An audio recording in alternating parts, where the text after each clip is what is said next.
بسم اللہ الرحمن الرحیم۔ السلام علیکم ورحمۃ اللہ وبرکاتہ۔ امید ہے کہ انشاءاللہ عافیت و سلامتی سے ہوں گے،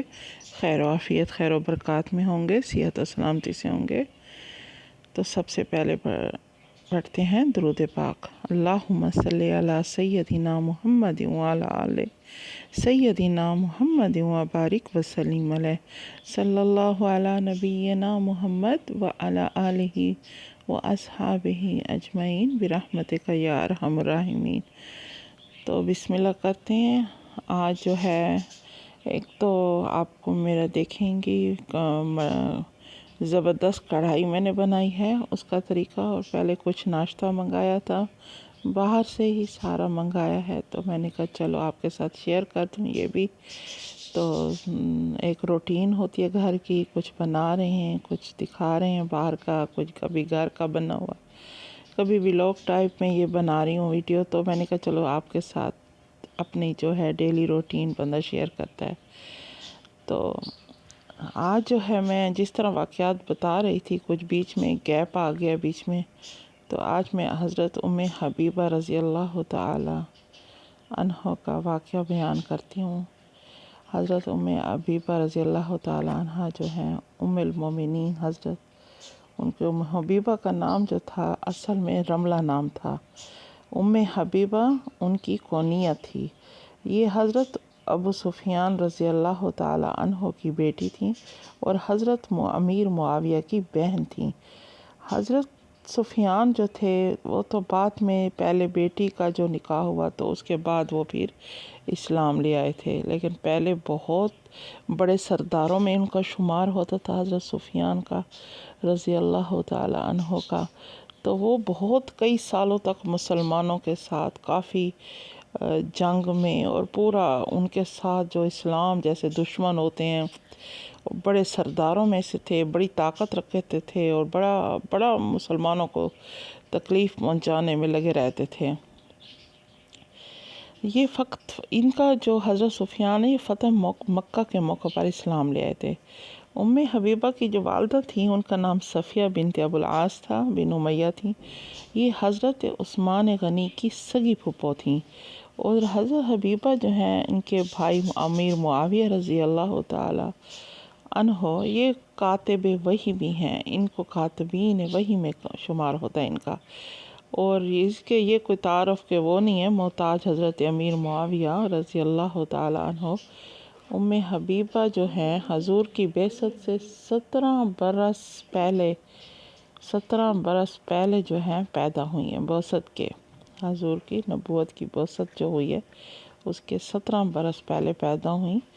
سیدنا حبیبہ کا پہلا نکاح جو ہے عبید اللہ بن جحش سے ہوا ہے، اور حضرت زینب بنت جحش کے یہ بھائی تھے۔ اسی طرح ہی آغاز اسلام میں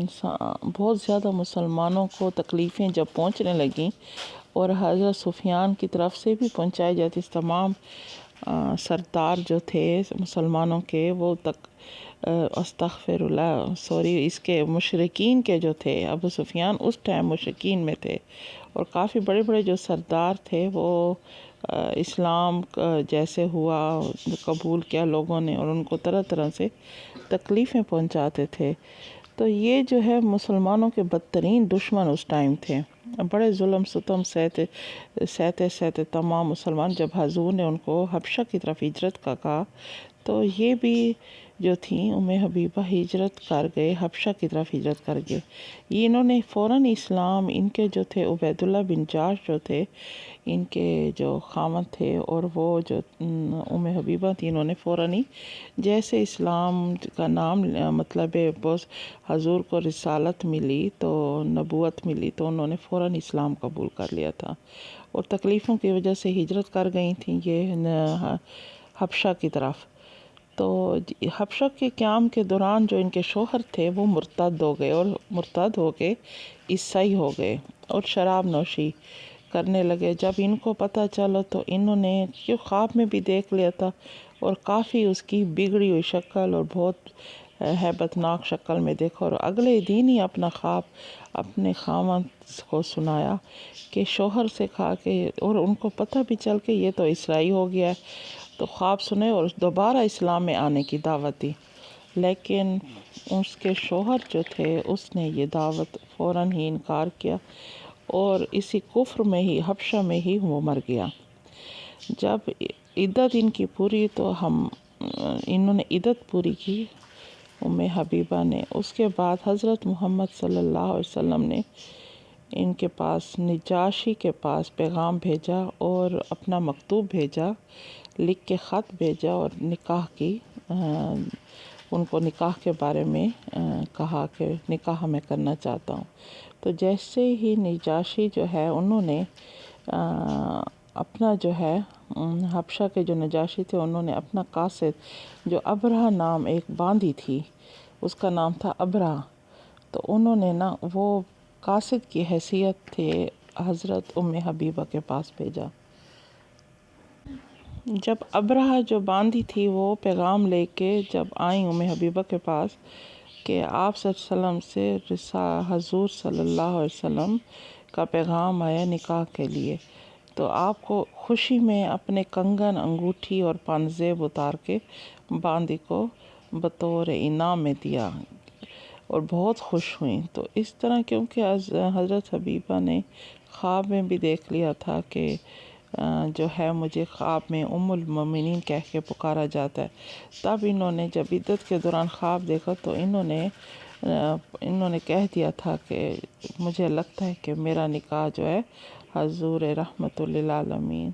شفیع المذنبین سے ہو جائے گا۔ تو اسی دوران ہی پھر اپنے رشتہ داروں میں سے انہوں نے خالد بن سعید کو اپنا وکیل مقرر کیا۔ تو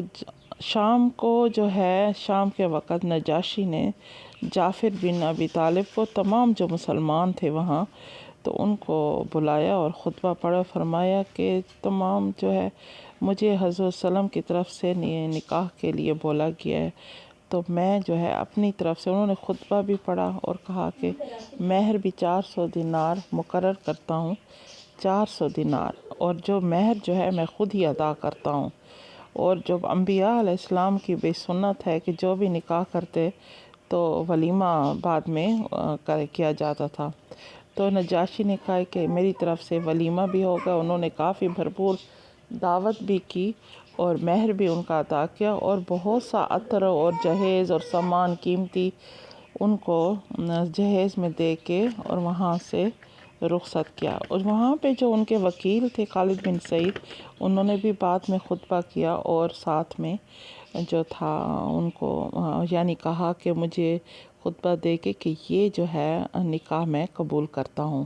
تو اسی طرح یہ نکاح حضرت وسلم کا حضرت ام حبیبہ رضی اللہ تعالیٰ عنہ سے ہو گیا، اور اسی طرح ہی مدینہ منورہ کی طرف بڑے عزت اور احترام سے نجاشی نے ام المومنین کو روانہ کیا۔ جب ام المومنین کی جو تھی عمر اس وقت 30 برس کی تھی،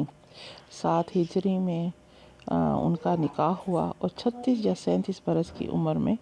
ان کا انتقال ہوا۔ انہی کے مروان جو تھے انہوں نے جنازہ پڑھایا اور بقیع میں دفن کیا۔